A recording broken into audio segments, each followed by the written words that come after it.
हम दीपावली कैसे मनाएं, दियों से या धमाकों से। दीपावली पर हमें यह सोचना होगा। ऐसा इसलिए क्योंकि हमारे शहरों की हवा अब शायद हमारे उत्साह को नहीं झेल पा रही। हवा इतनी खराब है कि सांस लेना भी मुश्किल हो रहा है। भारत की राजधानी दिल्ली इस मामले में दुनिया में सबसे ज्यादा बदनाम। दुनिया के सबसे अधिक प्रदूषित जगहों में शामिल दिल्ली में प्रदूषण इतना अधिक है कि लोगों का यहाँ रहना भी दूभर हो रहा है। लैंसेट प्लेनेटरी हेल्थ पॉल्यूशन नामक पत्रिका में 2020 में छपी एक रिपोर्ट में बताया गया है कि हर साल दुनिया में 90 लाख लोग वायु प्रदूषण के चलते मरते हैं और भारत में यह आंकड़ा बाकी स्थानों से ज्यादा है।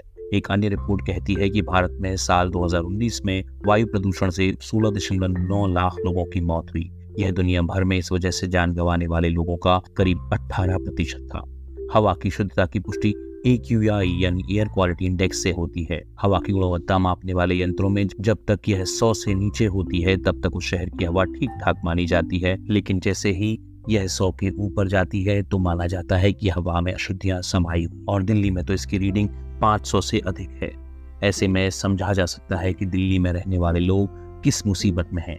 दीपावली से ठीक पहले नवंबर के इस महीने में दिल्ली वालों का हाल बेहाल है। शहर के आसमान में धुएं की एक मोटी परत जमी हुई है जो फिलहाल हिलती दिखाई नहीं दे रही है। हवा का प्रदूषण इस कदर है कि लोगों की उम्र भी कम होने लगी है। शिकागो विश्वविद्यालय के ऊर्जा नीति संस्थान ने 2023 अगस्त के लिए जो वायु गुणवत्ता जीवन सूचकांक जारी किया है, उसके हिसाब से दिल्ली में रहने वाले लोगों की आयु में संभावित 11.9 साल की कमी आई है। शोधकर्ताओं ने कहा है कि हवा की अशुद्धि के लिए जिम्मेदार सबसे प्रमुख तत्व PM 2.5 भारत में मानव स्वास्थ्य के लिए सबसे बड़ा खतरा है। खराब हवा की परेशानी केवल दिल्ली जैसे महानगर तक ही सीमित नहीं है, बल्कि भारत की कई छोटे शहर भी इससे जूझ रहे हैं। राजस्थान, बिहार, हरियाणा, महाराष्ट्र जैसे कई राज्यों में वायु प्रदूषण है।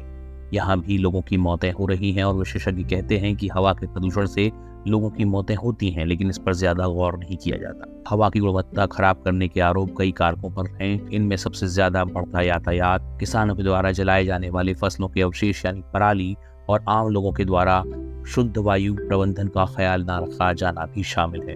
अब दीपावली है, पहले से ही खराब हवा के बीच खूब पटाखे भी जलाए जाएंगे। यह खराब हो चुकी हवा को और खराब करेगा, यानी लोगों की जान पर एक और आफत। हवा को साफ रखने के लिए पटाखों पर प्रतिबंध लगाने की भी कोशिशें हुई, लेकिन इसके बावजूद अब तक कोई खास सफलता नहीं मिली है। लोगों ने कई बार इसका विरोध केवल इसलिए किया क्योंकि वे मानते थे कि यह उनकी संस्कृति के खिलाफ है। दीपावली भगवान राम के अयोध्या लौटने के दिन पूरे शहर में दिए जलाकर बनाई गई थी और यह परंपरा आज तक निभाई जा रही है। हालांकि उस समय पटाखे भारत में नहीं होते थे।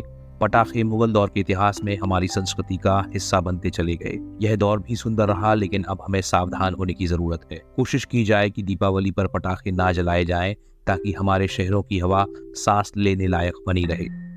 तेज आवाजों और आसमानी रोशनी वाले धमाकों से नहीं, बल्कि दियों की जगमग से यह त्योहार मनाने से भी हमारी दीपावली शुभ ही होगी। इस बार जरूरत इस समझ की है। यह विषय केवल सरकार का नहीं है, नागरिकों को भी चाहिए कि वे ज्यादा से ज्यादा साइकिल और दूसरे प्रदूषण न फैलाने वाले यातायात के साधनों का उपयोग करें।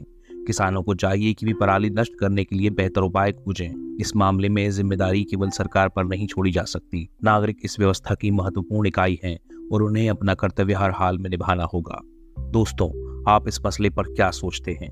क्या खराब हवा की जिम्मेदारी केवल सरकार ही ले या फिर नागरिकों को भी इसका जिम्मा उठाना चाहिए? क्या नागरिकों को अपने अधिकारों के साथ साथ अपने कर्तव्यों के प्रति भी सावधान नहीं होना चाहिए? हमें बताइए कि वायु प्रदूषण और उस पर सरकार और नागरिकों के रोल पर आप क्या सोचते हैं। आप इस विषय के पक्ष में हो या विपक्ष में, लेकिन आपकी राय जरूरी है, क्योंकि आपके बोलने से ही जिम्मेदारों को नए विकल्प मिलेंगे। मोबाइल वाणी पर अपनी राय देने के लिए अपने फोन से 3 नंबर का बटन दबाकर या फिर मोबाइल वाणी ऐप पर ऐड बटन दबाकर अपनी राय रिकॉर्ड करें, क्योंकि आप बोलेंगे तो बदलेगा।